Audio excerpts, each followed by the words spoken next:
बिस्मिल्लाहिर्रहमानिर्रहीम। Dear students, chapter number 6 इसका आज दूसरा लेक्चर है और आज हम डिस्कस करेंगे फ्लूइड फ्लो। इसके कुछ पॉइंट्स हैं और साथ हमारा एक इंपॉर्टेंट लॉन्ग क्वेश्चन है इक्वेशन ऑफ कंटिन्यूटी। तो लेक्चर नंबर 52 फर्स्ट ईयर का जी। तो सबसे पहले हमें ये पता होना चाहिए कि स्ट्रीम लाइन और लेमिनर फ्लो और टर्बुलेंट फ्लो इनमें फ़र्क क्या है। ये आपसे शॉर्ट क्वेश्चन पूछा जा सकता है। स्ट्रीम लाइन फ्लो को हम कैसे अंडरस्टैंड करेंगे? टर्बुलेंट फ्लो तो बहुत आसान है, यानी स्ट्रीम लाइन, लेमिनर, रेगुलर, ये तमाम नाम इसी के अंदर आ जाएंगे, ठीक है। और टर्बुलेंट क्या होगा? रेगुलर है तो ये इरेगुलर होगा, ठीक है, बहुत आसान है। इसको ये स्टेडी होगा तो ये अनस्टेडी होगा। तो फिर ये स्टेडी और रेगुलर कैसा होता है?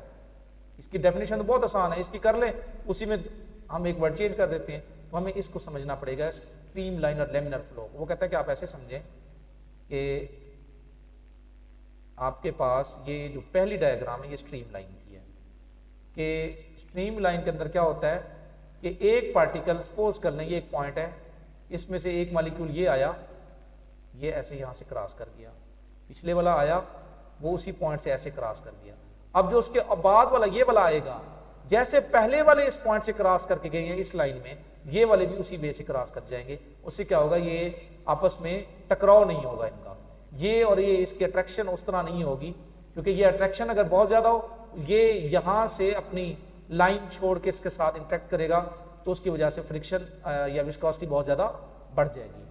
तो स्ट्रीम लाइन और लेमिनर फ्लो क्या है? Flow is said to be streamline और laminar if every particle that passes a particular point, ये देखें ये हमने पर्टिकुलर पॉइंट सपोज कर लिया, ये वाला पॉइंट है, सपोज कर लें ये वाला पॉइंट है, particular point, moves along exactly the same path as followed by particles which passed that points earlier।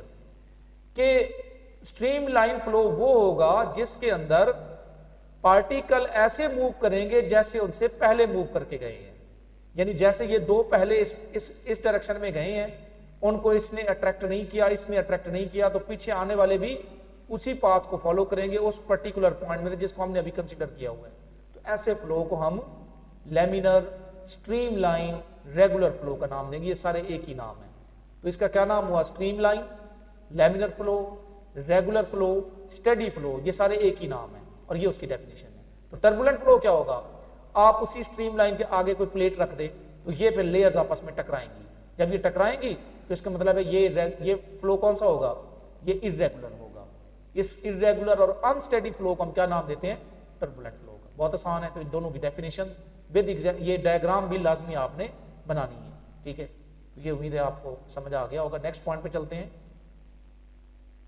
Ideal fluid क्या है? इसके बारे में 3 पॉइंट्स आपसे पूछे जाएंगे। आइडियल फ्लूइड कैसा होता है? ये जो आप पीछे आपने स्टेडी फ्लो के अंदर देखा था फ्लूइड, इसको आप कह सकते हैं कि एक तरह का आइडियल फ्लूइड है। उसके अंदर विस्कोसिटी ना होने के बराबर हो, फ्रिक्शनल इफेक्ट ना हो, यानी जो अट्रैक्शन है लेयर्स के दरमियान वो नहीं होनी चाहिए, ये वाली, ठीक है। विस्कोसिटी अगर नहीं है, फ्रिक्शन नहीं है, तो ऐसा जो फ्लूइड होगा, ये आइडियल फ्लूइड के 3 पॉइंट्स है। दूसरा, इनकम्प्रेसिबल।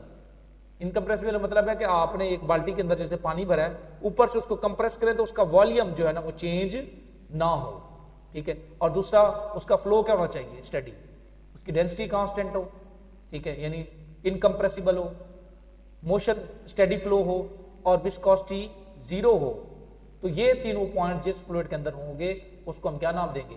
आइडियल फ्लूइड का। और आगे हमने आइडियल फ्लूइड लेके ही, क्योंकि रियल में इनमें से जैसा भी फ्लूइड लेंगे उनमें ये तमाम चीजों में कुछ ना कुछ कमी मौजूद होगी। तो आइडियल फ्लूइड के बारे में ये 3 पॉइंट्स आपको याद होने चाहिए। ये भी एक शॉर्ट क्वेश्चन है आपका।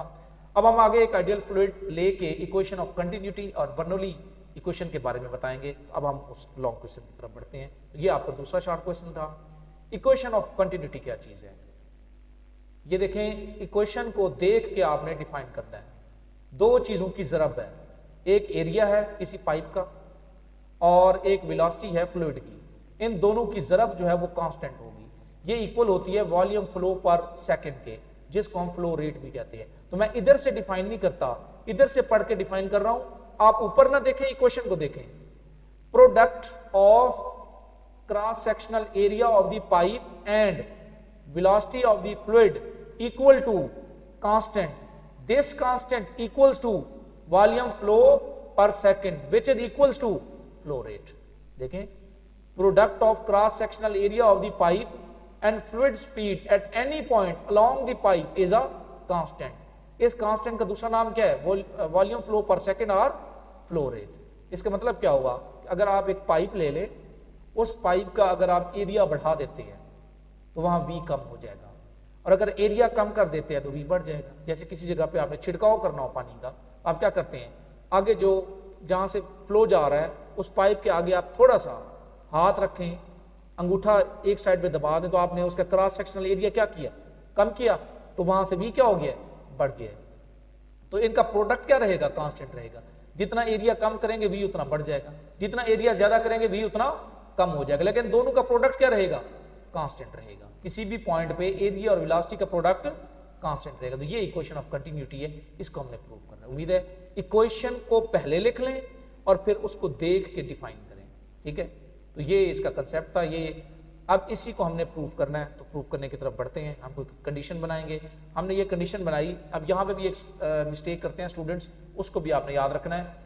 आपने एक पाइप ले लिया जो वेरिएबल साइज का है, एक साइड इधर जो है ना उसका एरिया ज्यादा है, क्रॉस सेक्शनल एरिया, और इधर से कम है, फ्लूइड इधर से ऐसे फ्लो कर रहा है इस तरह, ठीक है। अब देखिए जितना मैंने हिस्सा लेना है ना, जिस जो मेरा ऑब्जर्वेशन वाला पार्ट है उसका वॉल्यूम सेम रखना है हमने। क्यों? अब देखें ये वाला लेंथ इसकी, क्योंकि ये क्रॉस सेक्शनल एरिया कम है, इसकी लेंथ थोड़ी सी ज्यादा लेनी है। ये क्रॉस सेक्शनल एरिया ज्यादा है, इसकी लेंथ थोड़ी सी कम लेनी है, ताकि ये वाला वॉल्यूम, ये वाला और ये वाला वॉल्यूम, ये दोनों क्या होने चाहिए? सेम होने चाहिए। स्टूडेंट इस चीज का ख्याल नहीं करते। अगर आप वॉल्यूम सेम नहीं लेंगे तो इन दोनों पोर्शन का जो मैस होगा वो भी सेम नहीं होगा, ठीक है। तो हमने इस पोर्शन के अंदर ये वाला जो पोर्शन लिया हुआ है, इसका हमने लेंथ ज्यादा ले ली, क्रॉस सेक्शनल एरिया कम है। इसका लेंथ कम ली है क्योंकि इसका क्रॉस सेक्शनल एरिया ज्यादा। इस पॉइंट को याद रखिएगा। डायग्राम आपने 2-3 दफा बनानी है, और ये मैं पॉइंट लाजमी चेक करूंगा कि आप इस कंसेप्ट को आपने लिया या नहीं लिया। अब जो नीचे वाला पोर्शन है उसका जो क्रॉस सेक्शनल एरिया उसको A1, यहाँ से जो फ्लो होगा फ्लूइड का उसकी वेलोसिटी V1, और इसकी जो ये वाला पोर्शन है ये डेल्टा x1, इसका cross sectional area A2, length delta x2 और वेलोसिटी V2। तो consider a fluid flowing through a pipe, और इसका साइज क्या है? नॉन यूनिफॉर्म, क्योंकि यहाँ पे लेंथ और क्रॉस सेक्शनल एरिया कम है, यहाँ पे ज्यादा है। तो डेल्टा x1 क्या है? Distance moved by the fluid at lower and, यहां से यहां तक। V1 velocity of the fluid at lower and. A1 cross sectional area of the fluid at lower and. और A1 और डेल्टा x1, A1 और delta x1 दोनों को multiply करें तो हमें ये वाला वॉल्यूम मिल जाएगा इस पोर्शन का। ये वाला वॉल्यूम और ये वाला सेम होगा। क्यों? एरिया ज्यादा है तो यहाँ डेल्टा x कम हो गया, यहाँ एरिया कम है तो डेल्टा x ज्यादा हो गया। अब यही चीजें जो मैंने 1 के लिए लिखी हुई यही मैं 2 के लिए लिखूंगा। यहाँ 2 कर दूंगा, यहाँ 2 कर दूंगा, यहाँ 2 कर दूंगा, यहाँ 2 कर दूंगा, और जहाँ लोअर लिखा हुआ है वहां पे अपर लिख दूंगा। तो बड़ा आसान है, जो कंडीशन है इसको आप बता सकते हैं। ये देखें, ठीक है।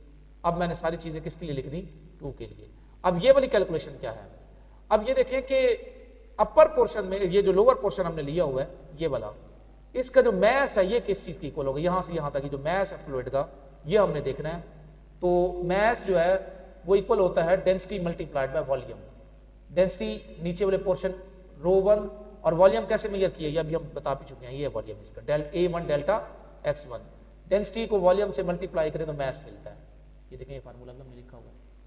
और डेल्टा x1 जो है इसकी जगह आप ये भी लिख सकते हैं, क्योंकि आपने ये क्वेश्चन पढ़ी हुई है, distance equal to v multiplied by t। अगर डिस्टेंस डेल्टा x1 हो तो v क्या होगा? V1 और ये डेल्टा t। तो डेल्टा x1 की जगह आप क्या लिखेंगे? V1 delta t। तो इक्वेशन क्या बन जाएगी डेल्टा m1 की? ρ1 A1 V1 डेल्टा t, ठीक है। और सिमिलरली अगर आप अपर पोर्शन की बात करें, अपर पोर्शन की बात करें, यही इक्वेशन सेम आ जाएगी। तो इसका डेल्टा m2 क्या बनेगा? ρ2 A2 V2 डेल्टा t। अब क्योंकि दोनों साइड्स पे यहां पे और यहां पे वॉल्यूम सेम है, और जो फ्लूइड यहां से फ्लो कर रहा है वो यहां से फ्लो करेगा। सपोज कर ले वाटर यहां से भी फ्लो कर रहा है और वाटर यहां से भी फ्लो कर रहा है, तो डेंसिटी क्योंकि एक ही फ्लूइड है तो डेंसिटी भी क्या होगी? सेम होगी। अब वॉल्यूम भी सेम, डेंसिटी भी सेम, तो मैस भी क्या रहेगा? फिर सेम रहेगा। जितना मैस यहां पे उतना मैस ही यहां पे होगा। तो हम लिख सकते हैं delta m1 equals to delta m2। Delta m1 किस चीज की इक्वल था? ρ1 A1 V1 डेल्टा t, और delta m2 ρ2 A2 V2 delta t। Delta T से डेल्टा टी कैंसिल। अब डेंसिटी जो है वो सेम है, डेंसिटी का आइडियल फ्लूइड लिया हुआ है और दोनों साइड पे एक ही फ्लूइड फ्लो कर रहा है। तो ये देखें स्टेडी फ्लो है, इनकम्प्रेसिबल फ्लूइड है, तो डेंसिटी क्या हो जाएगी सेम। जब सेम है तो यहाँ 1 और 2 लिखने की जरूरत नहीं है, सिंपल क्या लिखेंगे रो से रो कैंसिल, तो क्या बन जाएगा A1 B1 equal to A2 B2। जब A1 B1 एक पॉइंट पे ज़रब खा रहे हैं वो बराबर होगा A2 B2 के, तो इसको दूसरा तरीका ये होता है कि आप ऐसे लिखें AB इक्वल टू कांस्टेंट, ठीक है, यहाँ कांस्टेंट भी आप लिखेंगे। और ये किस चीज के इक्वल होगा, A और V को मल्टीप्लाई करें तो एरिया का यूनिट होता है मीटर स्क्वायर, V का होता है मीटर पर सेकेंड, ये बन जाएगा मीटर क्यूब पर सेकेंड। तो मीटर क्यूब किसका यूनिट होता है, वॉल्यूम का, वॉल्यूम फ्लो पर सेकेंड, इसका दूसरा नाम क्या है, फ्लो रेट। तो फ्लो रेट क्या रहेगा, कांस्टेंट रहेगा। फ्लो रेट का दूसरा नाम क्या है, वॉल्यूम पर सेकेंड, या उसको एक और नाम क्या है, AV का ज़रब। एरिया और एरिया पाइप का है cross sectional area, curved area नहीं, क्रॉस सेक्शनल एरिया। और V क्या है, वेलोसिटी ऑफ द फ्लूइड। इन दोनों की ज़रब क्या रहेगी, कांस्टेंट रहेगी, जिसका दूसरा नाम हम क्या लेते हैं, फ्लो रेट। ये वो इक्वेशन थी जो आपने डिराइव करनी थी। एक लाइन में मैं दोबारा बता दूं, आपने लोअर पोर्शन लिया, इसमें A1 बताया, V1 बताया और डेल्टा x1 और A1 को मल्टीप्लाई करें तो वॉल्यूम बता दिया। यहां से आपने इसका मैस बताना है, डेल्टा M1, ये क्वेश्चन बन गई। सिमिलरली आपने सारी चीजें किसके लिए लिखनी है, 2 के लिए, 1 के लिए जो लिखा हुआ है ना, सारी चीजें वही लिख दें। जहां लोअर पोर्शन है वहां पे आप क्या कर देंगे, अपर पोर्शन, जहां 1 है वहां क्या लिख देंगे, 2। इसी तरतीब से मैंने ना ये जो है ना यहाँ पे लिखा हुआ है, आप इसीलिए इसको लिखेंगे तो ये आपके लिए बहुत आसान हो जाएगा। फिर मैसेज क्यों इक्वल लिखे, क्योंकि वॉल्यूम सेम डेंसिटी सेम, तो जितना मैस यहाँ पे होगा उतना ही मैस यहाँ पे होगा। तो इक्वेशन ऑफ कंटिन्यूटी क्या बताती है, law of conservation of mass, law of conservation of mass.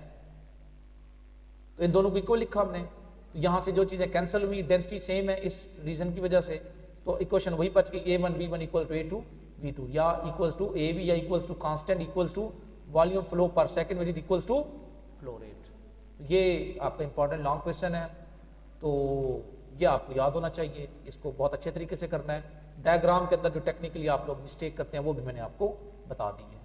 उम्मीद है कि ये चीज़ें सारी आपको ईजी वे से समझ आ गई होंगी। ओके, अल्लाह हाफिज़।